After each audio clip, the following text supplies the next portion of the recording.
বন্ধুসকল আজিৰ ভিডিঅ'টো হৈছে ইমপ্ৰুভ মেমৰি এণ্ড কনচেন্ট্ৰেশ্যন হয় আপোনালোকে ঠিকই শুনিছে মেমৰি অৰ্থাৎ স্মৃতি শক্তি আৰু কনচেন্ট্ৰেশ্যন অৰ্থাৎ মনোযোগ আমি কেনেকৈ বৃদ্ধি কৰিব পাৰোঁ এই বিষয়ে আজিৰ এইটো ভিডিঅ'ত বহলভাৱে আলোচনা কৰিবলৈ লোৱা হৈছে গতিকে ভিডিঅ'টো ভাল লাগিলে লাইক আৰু শ্বেয়াৰ কৰিবলৈ একেবাৰেই নাপাহৰিব যি কি নহওক দেৰি নকৰি আৰম্ভ কৰিছোঁ আজিৰ ভিডিঅ'টো আপোনালোকে নিশ্চয় বহুতেই ভাবে যে স্মৃতি শক্তিটো কিবা কৰি বৃদ্ধি কৰিব পাৰিলে বা মেমৰিটো কিবা কৰি যদি বৃদ্ধি কৰিব পৰা যায় তেনেহ'লে নিশ্চয় এটা যথেষ্ট উপকাৰ হ'ব আৰু পঢ়া শুনাৰ ক্ষেত্ৰতো কথাই নাই এইটো কথা সকলোৱে এনি টাইম চিন্তা কৰিয়ে থাকে গতিকে আপোনালোকক এই চিন্তাৰ পৰা মুক্তি দিবলৈ আজি মই এইটো ভিডিঅ'ত চেষ্টা কৰিম আপোনালোকে নিশ্চয় জানে যে আমাক পাঁচটা ইন্দ্ৰিয় আছে আমাৰ সেইকেইটা হ'ল জিভা চকু নাক কাণ আৰু ছাল এই পাঁচটা ইন্দ্ৰিয় আছে আৰু এই ইন্দ্ৰিয়কেইটাৰ পৰা আমি ডাটা কালেকশ্যন কৰোঁ আৰু ডাটাখিনি আহে আমাৰ কনচিয়াছ মাইণ্ডলৈ ঠিক আছে আৰু যেতিয়া আমাক দৰকাৰ হয় তেতিয়া সেই কনচিয়াছ মাইণ্ডৰ পৰা ডাটাখিনি আহে আৰু ইয়ে মেমৰি নিচিনা কাম কৰে আচলতে এনেকৈয়ে আমি বস্তুখিনি মনত ৰাখোঁ অৰ্থাৎ আমাক যিকোনো বস্তু মনত ৰখাত কোনে সহায় কৰে আমাৰ ইন্দ্ৰিয়কেইটাই ঠিক আছে তো ইন্দ্ৰিয়কেইটাই সকলো বস্তু অৰ্থাৎ আমাৰ মেমৰিয়ে আমাৰ মগজুৱে সকলো বস্তু মনত নাৰাখে আমাৰ কনচিয়াছ মাইণ্ড যিটো আছে এইটো সকলো বস্তু মনত ৰাখিব নোৱাৰে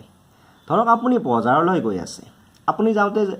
কেইটা গাড়ী পাৰ হৈ গ'ল কেইটা বাইক পাৰ হৈ গ'ল এইবিলাক কিন্তু আপোনাৰ সাধাৰণতে মনত নাথাকে কিন্তু যদিহে আপুনি বজাৰলৈ যাওঁতে এটা বাইক এক্সিডেণ্ট হোৱা দেখা পায় তেনেহ'লে কিন্তু আপোনাৰ ঠিক মনত থাকিব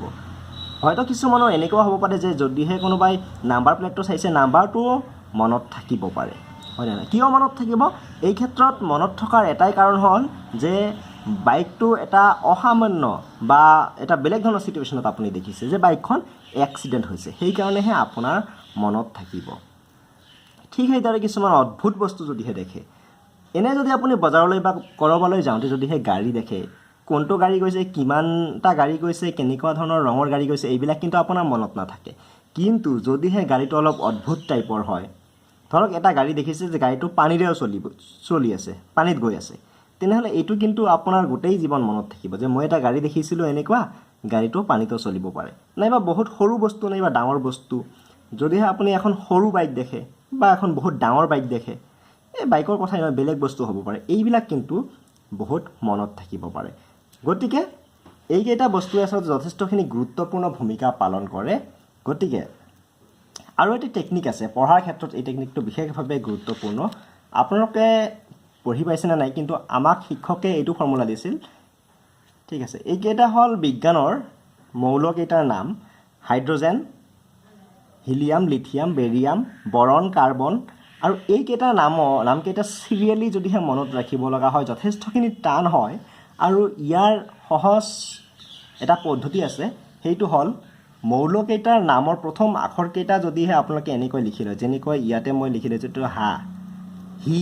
লি বে ব কা না ছ মে এ চি ফ চা ক্ল আ এনেকৈ যদিহে আপুনি লিখি লয় এনেকুৱা চিৰিয়েলভাৱে তেনেহ'লে আপুনি যদি এইটো মুখস্থ কৰি লয় এনেকুৱাকৈ এইফালে হা হি লি বে ব কা না ছ মে এ চি ফ চা ক্ল আ এইটো কিন্তু আপোনাৰ সহজতে মনত থাকিব কাৰণ এইটো এটা অদ্ভুত এটা ফৰ্মুলা বুলি ক'ব পাৰি অসামান্য এটা এইটো আপুনি কেতিয়াও আগতে পঢ়া নাই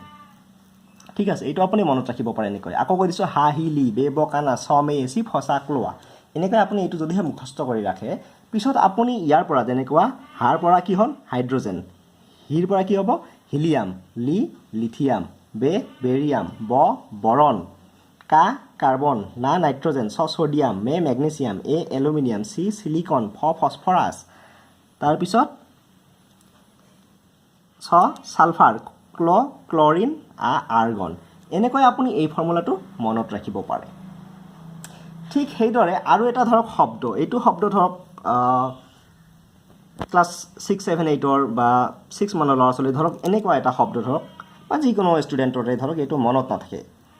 এছাচিনেশ্যন ধৰক এইটো শব্দ কিন্তু এই শব্দটো কেনেকৈ মনত ৰাখিব পাৰি ধৰক এইটো গাধ এটা গাধ তাৰপিছত আৰু এটা গাধ তাৰপিছত মই তাৰপিছত আমাৰ দেশ অৰ্থাৎ কি হ'ল গাধ এছ এইটো এছ এটা গাধ এছ এটা গাধ তাৰপিছত আই মানে মই নেশ্যন মানে হ'ল দেশ ঠিক আছে এনেকৈ এইটো মনত ৰাখিব পাৰি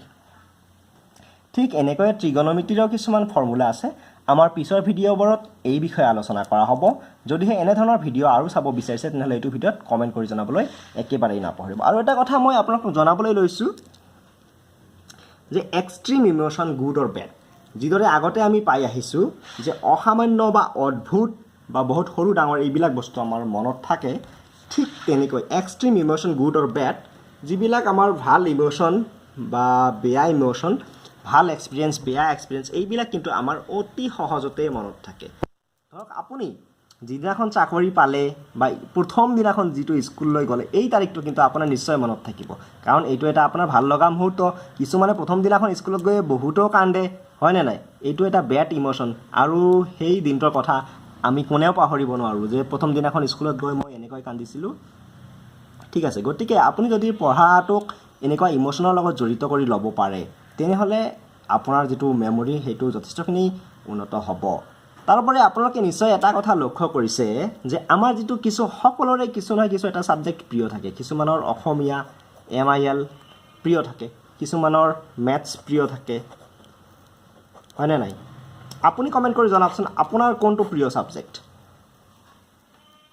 তো এই যেটো সাবজেক্টৰ কথা কৈছো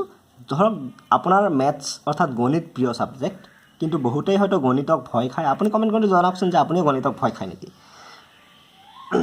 MIL কিছুমানৰ প্ৰিয় সাবজেক্ট যিবিলাক সাবজেক্ট আমাৰ প্ৰিয় সেই সাবজেক্ট বিলাক অধ্যয়ন কৰোঁতে দেখা যায় যে এইটো আমাৰ অতি সহজতে মনত ৰয় কাৰণ হল আপোনালোকে নিশ্চয় গম পায়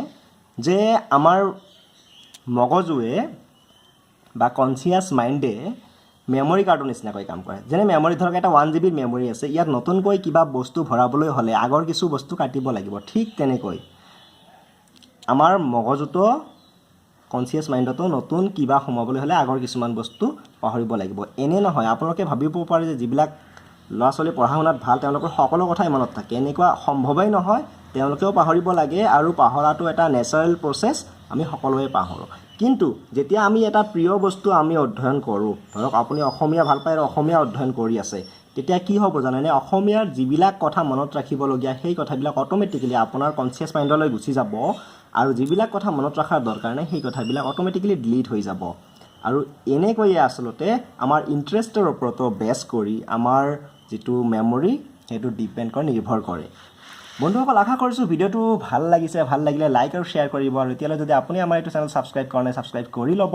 আৰু hey guys my name is Bankim this is the job in Assam official YouTube channel and I will catch you in the next one